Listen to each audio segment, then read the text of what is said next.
Looking for a place that does it all? Maldini's by the River serves mouth-watering breakfasts, pasta, pizzas and more, plus amazing coffee and cocktails. They hit the spot every single time. You're planning a special event? Well, their private function room and versatile restaurant are the perfect place for any celebration.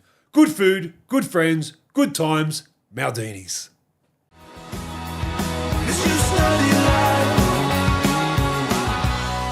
Welcome back to Life in 5, the podcast where we dive into 5 moments that have shaped some of the most interesting people in sport, media and entertainment. I'm MG, and today's guest is one of the absolute greats of the modern era. With over 300 NRL games, state of origin for New South Wales, and a reputation built on speed, toughness and loyalty, he gave everything for the jersey.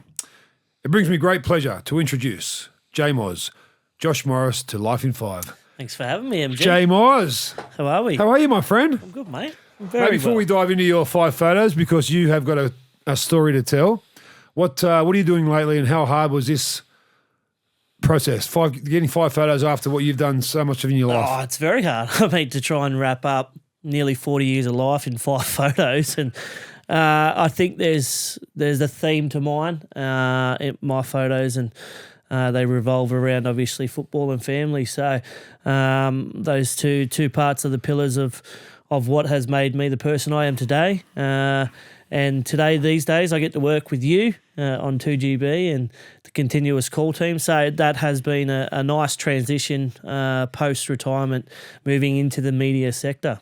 I know you haven't got any pictures of that today, the media, but how have you found it? Like, when you first retired, what were you thinking about? Like, did you think? I know that most people think they want to do the media, but it's a lot harder said than done. How did you get into the media, and when did you decide that was going to be the path that you travelled? Well, it was, I guess, by a bit of luck.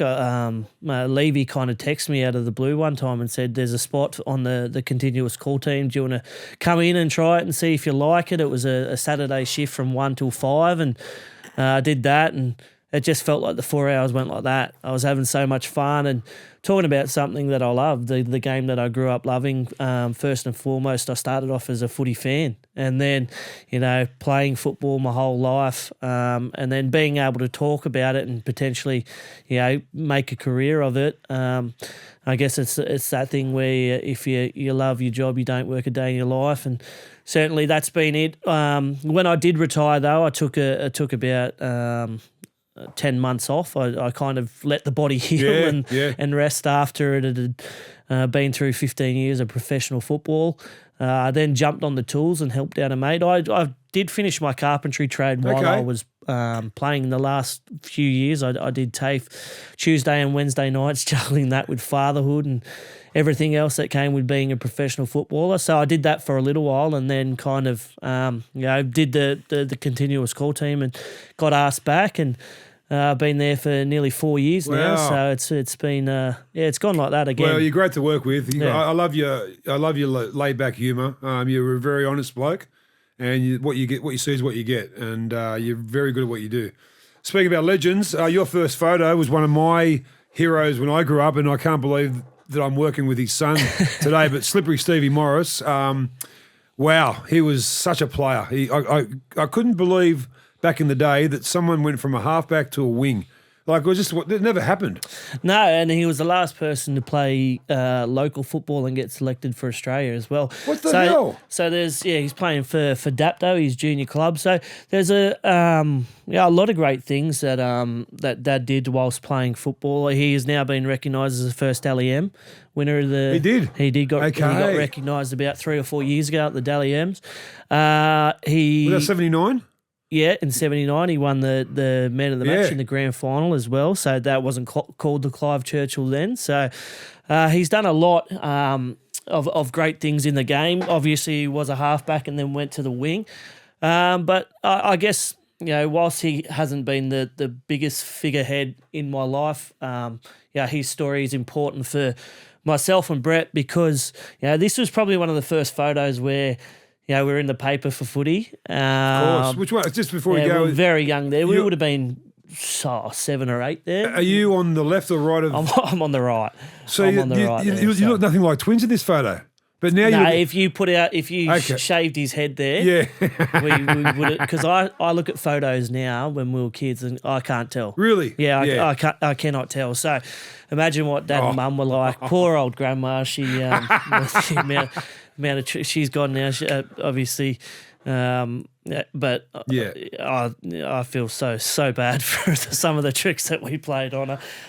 But in talking about Dad, I mean, there was this shadow, I guess, growing up. You're the son of Steve Slippery Morris, and there was a lot of nepotism that went with that as well. A lot of people, saying things like you're only there because of your last name, and I'm sure your kids have been through a similar thing as well. And As yours will be. I guess that kind of drove us and spurred us to be the players that we were. We used that as fuel for the fire. And one of mine and Brett's big things when we first started playing first grade was we'd get written up in the paper, sons of Slippery Steve Morris, and it was about creating our own shadow and walking our own path. I think that had a lot with me moving to the Bulldogs as well, stepping away from the Dragons. We came through in the Dragons junior ranks, but we both didn't really make the reps scene till 17 or 18. We were really, really small. I was going to say, did you have a growth spurt? Yeah, it was around that 18, 19 mark that we really shot up. I did used to fit into Dad's jerseys when I was about 12 years old, like that. And that It was a little bloke. And when you're 12 years old and you think this is a full grown male wearing this, you're like, geez, he was small. Yeah. And a lot of the people that come up and talk to us about him, he was a real crowd pleaser, and a lot of people have said that it was so good to be able to watch him and then go on and watch us. As you and your brother, man, you two were just talk about crowd pleasers. I mean, when was the moment, J Moz, that you knew that you wanted to be a professional rugby league player? Oh, I think it was very early on. I think for myself and Brett, we were. If we weren't asleep, we pretty much had a footy in our hands against each other. Because you got other brothers, haven't you? Yeah, we got an older brother, Scott. He was 4 years older, so it kind of used to be me and Brett versus him up until we were about 12 or 13. And then we got too smart for him, started putting the crossfield kicks over and stuff like that. But we'd play football before school. We'd get to school, we'd play footy. We'd play footy after school till it was dark. If it was raining, we'd have a footy for the lounge room, and we'd be on our knees. You'd have carpet burns all over you. No, carpet burns. The kids these days don't know what they are. No, they don't. We had this thing called a ball sack, and it used to be like a rubber thing, but you put a balloon in it, and it kind of made it unpoppable. Oh, so you used to be able to in house. Yeah, and then that's ingenious. Eventually it would pop, but then you just blow up another balloon and away you go. So the old ball sack, bring it back. Well, it's plenty of money. So obviously, we've had to walk our own path as well, and he certainly gave us our speed and some of that instinct and football prowess. But there's been a lot of hard work to get to where we wanted to. No doubt. Well, the proof is in the pudding, because you seem to mirror each other's careers. Were you always centres and wingers or fullbacks when you were growing up? Yeah. Basically, Brett was more of a fullback. I was more of a centre.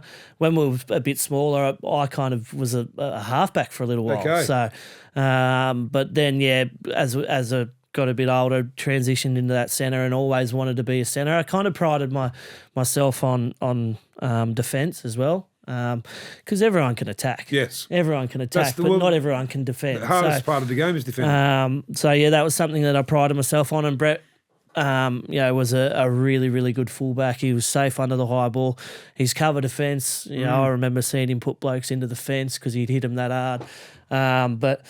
There was always a competition between me and Brett, but it wasn't a competition in any bad way. It was always, if you do something healthy competition. If you do something good, I'm going to do something better. So when did you get a grade? Did you get a grade together? So Brett, his first year was SG ball. He was 17, and I didn't make that side. So I basically trained. pretty much a whole year by myself. I was out at the gym. I was doing all this surfing because we grew up in Kiama, so I was surfing a lot, just keeping up my fitness. And then finally, we both got to play SG ball in under 18s. So For St. George, for Illawarra, they were Illawarra Steelers there. And then we kind of made a promise to ourselves. We said, rightio, this is our shot. If we don't make it, we don't make it. We'll figure out something else. But, we're going to give it a red hot crack and we'll see where it takes us from there. And as you can see. And where did it take you? Yeah, as far as first grade goes, before you got to the rep footy. Well, we started in obviously SG ball, and then we were 18. So we went up to play a few games in the under 20s. When we were 19, we were part of the St. George Illawarra Jersey Flags winning side, which you called the grand final for. Yes. I sent you the text the other day because we had our 20-year reunion the other day. Wow. So, but in that year as well, I played a bit of Premier League, and back then, Premier League was just stacked full of first graders. Like I remember, I was shitting my pants playing some of those games because I came through on the wing. Like that's where I played a bit of my footy coming through, and eventually transitioned to the centres. But I started on the wing, and I remember bringing the ball back out of the in goal and looking at some of these blokes, and I was like, "You're gonna kill me." Like, it was so obviously did that the first year of 20s. The second year of 20s, I played one game of 20s, but then played the whole year in reserve grade. Okay. I think I scored 24 tries in 25 games or something like that. So had a really, really, really good year, and then that pre-season trained my ass off and managed to play first grade that next year, and I actually debuted as a fullback. Played the whole first year as a fullback. So for Steelers, for the Dragons, yeah, for the Dragons. And where was B-Moz at this stage? So he actually got injured. So you had a year head start on him. He had a year head start on him. He debuted in 06. Okay, he played about 20 games. Yep, and then that was kind of the thing. If one of us did one. We didn't do it at the same time. One did one before, and then it just fueled the fire to try and do that. So he debuted in 06. I debuted in 07. In 09, I debuted for Origin. We both went away on the Four Nations tour there. So that top right, this is your next photo. That top right photo is my first test. Brett had played a couple by then, but we played France in Paris. So we got, it was one of the... You debut against France? Yeah. I did as well, in Avignon. It was one of the weirdest games, but where we drove there, so we had a bus and a police escort. It took us around the Arc de Triomphe, and you know how that no one gives a rat's about going around. Mate, they just went straight through it. There were cars slamming on their brakes so they didn't T-bone the bus. And we're like, what the hell is going on here? We get to the ground, and it was an athletic stadium, and myself and Brett, we both got a double that day. But in that particular photo there, we were both going for the ball, and he just beat me to it because he was on the wing and he had the straight one. I had the diagonal run. So I'm sliding on my knees. Wow. And a bit later, I got my hand up in the air, and he's running to score the try into the post. And the referee, who was French, he was like, "Who scored?" He couldn't. He's like, "Which one of you? How many have you got? How many have you got?" We had to tell him that it was two. But we had an absolute ball. I still remember singing the national anthem there and just having so much fun. It was like we were in the backyard again, but we were playing for Australia, the absolute pinnacle. And the photo on the left is my first test in Australia. That was up in Townsville, so the whole family were there for that one. And then obviously Origin. Tell us. I mean, everyone likes to know about. There's a big difference from first grade to rep footy and New South Wales Cup to first grade. What's the biggest difference from first grade to Origin, do you think? I think there's a difference between first grade Test footy and then Origin footy.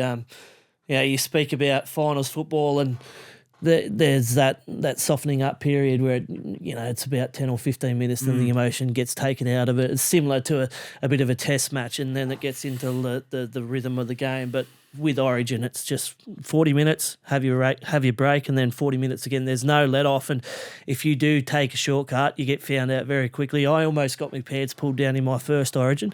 I thought a kick was going dead, and I stopped chasing it, and Justin Hodges almost scored one of the great Origin tries, and after that moment, I was like, I'm never doing that again. So I found out that lesson pretty early, but for me and Brett to be standing there so good. As kids dreaming about playing for the Blues, and shoulder to shoulder playing in what is, I think, the hardest contest on earth. That was something that we'll always remember. And it was about creating Origin moments. And for myself and Brett, we had that in the 2014 series. With Brett breaking his shoulder in that game, and then playing on the whole game. I hurt my knee. Yeah. He played on that whole game, and then came up with the match-winning tackle. I remember saying in that game, I said that you and your brother both deserve a golden ticket for any time Origin comes around. You should be the first two picked in the back line for the heroics you showed. Yeah, well, that's nice. Because honestly, I've never seen anything like it. We are recently biased in our lives, but if anyone gets to see the 2014 Origin series and you see Josh Morris and his brother Brett, some of the stuff they did in that game, fuck me.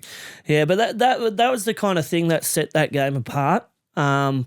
I think if you ask anyone in our side, they would have done exactly the same thing, because we knew that's what it took to win that game that night. It was the 100th Origin. Arthur Beetson had just passed away, so Queensland retired his jersey. They were rampant. They were ready to go. They were playing for Artie, and we said, rightio, this is if you're playing for Artie, we'll see, because we're going to do whatever it takes to win this game. And there were others. Bo Scott, he collapsed from exhaustion after the game. Anthony Watmow played with a torn bicep. And it was just an absolute dogfight. If you watch that whole second half, we barely got out of our own half. Like, they were coming to get us. And even the commentators were like, oh, we're waiting for him to score, we're waiting for him to score. Yeah. And, after that game, it was quite funny. My knee was pretty sore. Brett's shoulder was pretty sore. We got back to the hotel room and we just looked at each other and went, are you going to sleep? And we just went, nah. But some of the noises that we were making, like every time you move, you go, oh, like that. And then roomies together. And then what were you? Did you having a beer or something? Or were you we had a couple of glasses of Fred, maybe a couple of painkillers. But I looked at the clock and we're like, what time's the bus? It's 7 o'clock. It's 7:15. We may as well get up and hobble down. But you couldn't wipe the smiles off our faces. And what was the collateral damage after that? What was the extent of your injuries? I ended up doing my PCL, which was about a 6-week injury, and Brett broke his shoulder. I can't remember. I think he might have been out for most of the year after that. So, but it was certainly worth it to get the win up there. Great memories. Yeah. I mean, every time I see you and your brother in that blue jersey, I just remember that 2014 series, and it takes me straight there. Okay, here's next photo. Obviously, this is the mama. Yep. Mama, everyone's, what can we do without our mamas? Yeah, well, up until my wife and obviously my daughters, she was the most important woman in my life. Karen,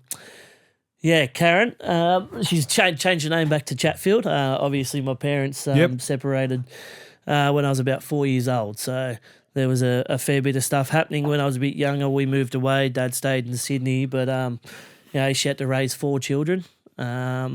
She didn't always have work.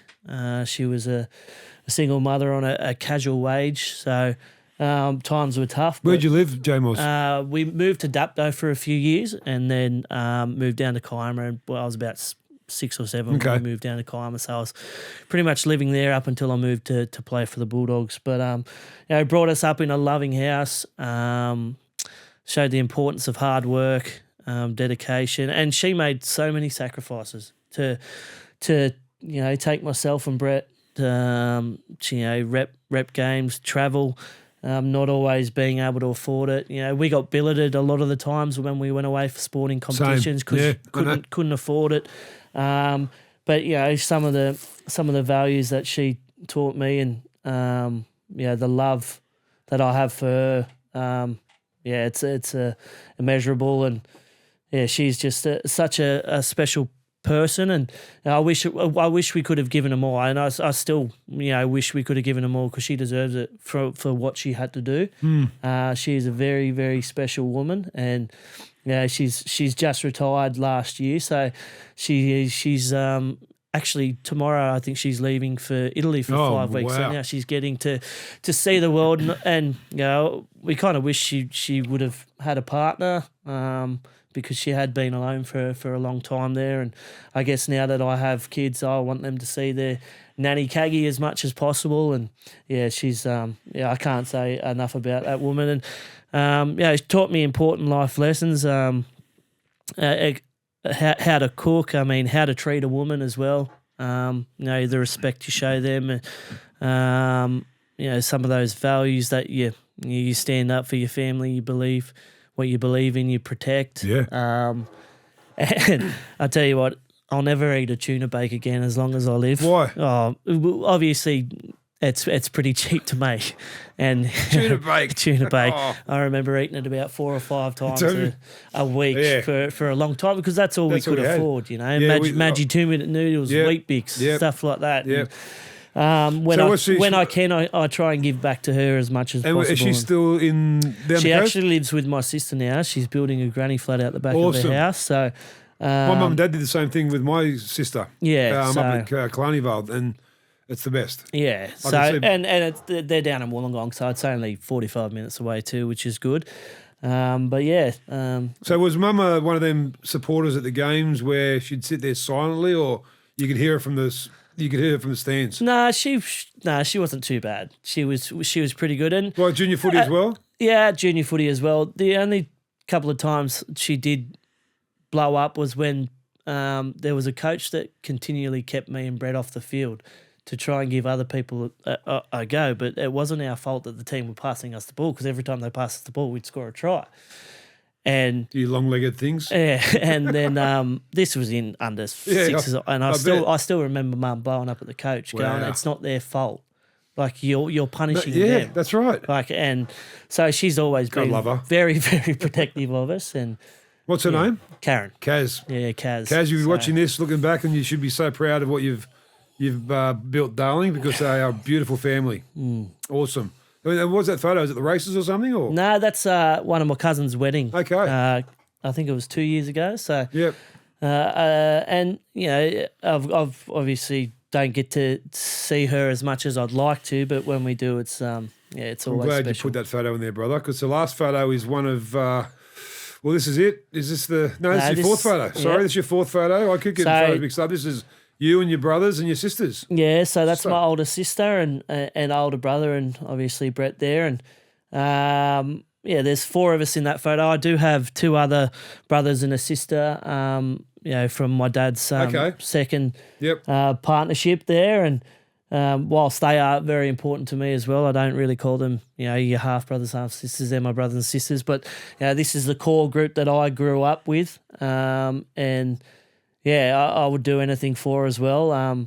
We're all a little bit older, and I guess when you play football, you're almost in that little bubble for a long time. You certainly are. Certainly are.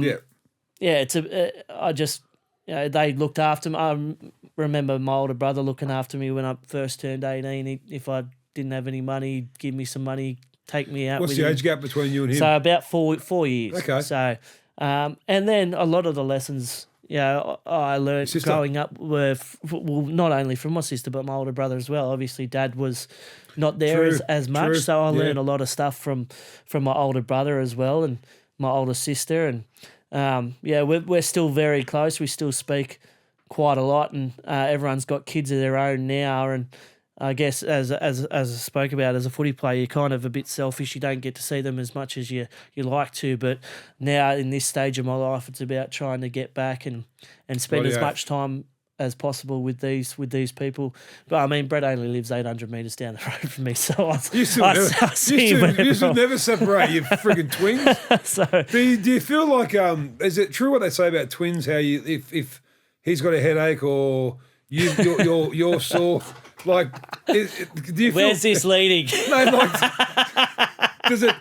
do you feel each other's pain, is what I'm trying to say. Is it true about twins? Oh, look, and their third kind of... There may have been 1 or 2 instances where I felt a pain in my arm and he had a sore arm or something like that. But not regular? But no, I guess there was that intuition. Especially on the footy field it would have been. Because we had played for so long with each other, and you know the habits of one another, you know what their tendencies are, and you just make it look like it's like you can read their mind before they do. So that was, I guess, one of the benefits of being a twin. But my sister's successful now. She's a teacher these days. Oh, good on her. And my brother's a detective these days. Really? So, I'm proud of the careers that they have now, the people that they are, and the children that they've raised as well. They've all got, beautiful children who are smart and caring and loving, and just like we were brought up, raised to be.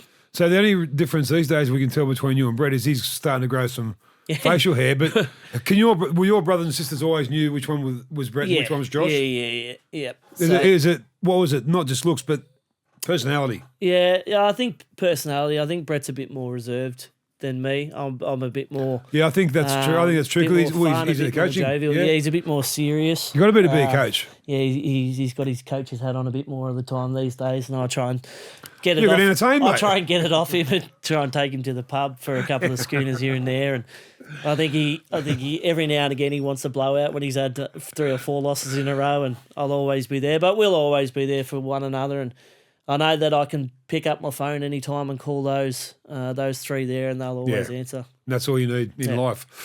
Which brings us to our last photo, the piece of resistance. Yep. This is what it's all about, buddy. Tell us why this photo obviously makes you real, but tell us about these beautiful specimens in this photo. Well, this is my why. This is why I get out of bed every day. This is my purpose now, and it's to provide for my family. My wife Elise, my eldest daughter Callie, my young fella Jesse there, who's an absolute menace, and then my newborn there, Tyler. So she's nearly 10 months old now. But that's a great photo. Yeah, that was at a wedding at the start of the year. So look. Where did you and your missus meet? We met in Cronulla one night. We met a long time before we actually got together, about 5 years before we got together. We were pretty young, and we met on a night out, and then over the next 5 years we kind of saw each other on and off, and then she was living over in the east, I was in Cronulla, and one night we met each other out, and that was it. That was kind of it. And then a year later we were engaged, a year later we were married, a year later we had our first child. Awesome. Since then, it's been absolute pleasure. We're coming up nearly on 10 years. Next year will be a 10-year wedding anniversary, but we have 3 beautiful children, and then I guess it's about raising the children how you were brought up to an extent, but then having, all those values that you've gained over the years, and then imparting that onto them, and just making sure that they're happy and healthy, and they're in a loving household. I think that's the most important thing, and they do give you perspective. I think I played better football when I started having children, because that's so interesting. You do realise that it's just a game. It doesn't matter if you've had a good game or a bad game. They don't care. You walk in the front door, they've got a smile on their face, and you just think, you can separate, being a professional footballer from a father. And I used to love doing that, and still do. And the 2 oldest, they're at a really good age now. My daughter's, she's nearly 8, but she's almost going on 18. Of course they are. She's too smart for her own good. Yeah. The young fella, he pushes the boundaries all the time, but he's got that cheeky little smile like myself. And there's a little princess in your arms. And it's quite funny. I speak about Mum. I try and call her every now and again and say, "Oh, you wouldn't believe what Jessie did," and she goes, "Mate, I don't want to hear it." She goes, "There were 2 of you growing up." She goes, "I didn't have iPads to distract you." So I'll give the listeners a little insight into what me and Brett were like around the ages of 2 or 3. So our granddad babysit us one day. He couldn't find us for about 20 minutes. We'd gone into the upstairs toilet, lifted up the cistern, pulled everything out, then flushed it, and then flooded the whole bathroom. It went through to the bottom story, so damaged everything. Another time, it was my older brother's first day. He was about to play his first game of footy. Me and Brett were in the kitchen with a newspaper, put it on the stove and turned the stove on and burnt the kitchen down. Fuck, mate. Mate, we got margarine one time and smeared the whole walls of the whole house. I think Mum tried to padlock the door one day, and we kicked it off the hinges. We were absolutely horrendous. So when I tried to call her the first time, just saying, "Look, you should listen to what Jesse's done." She goes, "Mate, don't even bother." I went, "Rightio, I'm not telling you my problems anymore. It's not going to wash with you." So, but no, like you said, that's your why. That's my why. Yeah. That's why I'll continue to get up and show up every day to provide for that beautiful family. Well, mate, you have been illuminating. You're a fantastic role model for not just sportsmen, but for fathers as well, because we know how much you love him. Your photos are great. Now for a bit of fun. We're going to play a little segment called Give Me Five. Okay, just give me 5 answers to the questions I ask you. Number 1 is your favourite band plus your favourite song. Oh, I've got a couple of favourite bands because when I was growing up in Kiama, there's in the skating and the surfing culture, punk music is quite big. No, Blink 182. Blink 182. Blink 182. They were awesome. I was a massive Blink 182 fan. So many good songs. Unwritten Law, those types of bands. So, but I do like the Foo Fighters. I love the Foo Fighters. I went and saw them when they were in Sydney last time. They were outstanding. But my favourite song of all time would have to be Slide by Goo Goo Dolls. Do slide. Yeah, Goo Goo Dolls. So it's always... The boys always take the piss out of me because every time we do this, I sing the song that... Well, me and Brett sung it at his wedding. And Why don't you slide? And then sung it at my wedding as well, but we didn't have any music with us. So we were trying to clap and get the crowd going. By the end, we got everyone going, so it ended up working out right. Would you whisper in my ear? Things you want to feel. Well, wow, we should make it start our own band. J Moz and MG. All-time favourite movie? All-time favourite movie? I like the British gangster movies. Same. So I love Snatch. Oh, Snatch is one of my The Gentleman? favourite. What about The Gentleman? Yeah, isn't that a good movie? Lock, Stock and Two Smoking Barrels, all those types of movies where they've got the different subplots and then they all come together. But I just used to love watching Snatch. It was unbelievable. Such a clever movie. And Brad Pitt in it is he's unbelievable. How good is he? I don't know, caravan, no fucking meters. Get him Pennywinkle Blue. What did he say? Was that Guy Ritchie? Was that Guy Ritchie? Yeah, Guy Ritchie. Yeah. So one of the great movies. If you haven't watched it before, do yourself. He used to date Madonna. Yeah. Of course. Let's say the rugby league's your favourite sport. What's your favourite other sport? To both play and watch. Oh, to play. No, don't say to watch. We'll say to watch. Yeah, well, when I get time, probably the gridiron. I don't mind watching it. I still haven't watched a game of it yet. That's kind of on the bucket list to go over and do that one same. time. I've never seen one live. I've been to the NBA. I've watched an NBA game. I've been to the ice hockey and watched a ice hockey game, but I haven't been to a NFL game. So that's probably something I'd like to do. Okay, there's a lot of streaming at the moment as far as TV shows. Lots. What's your favourite all-time TV show that you could sit down and binge it right now for 2 days straight? Probably Game of Thrones. Oh, how good is it? Yeah. How good is that? I used to love watching Game of Thrones and waiting for it, but I watch it quite a bit. There's a few really good ones on at the moment. Landman with Billy Bob Thornton. Yeah. Terminal List. That's just come out again. You know, just recently, about a month ago, I finished watching Breaking Bad.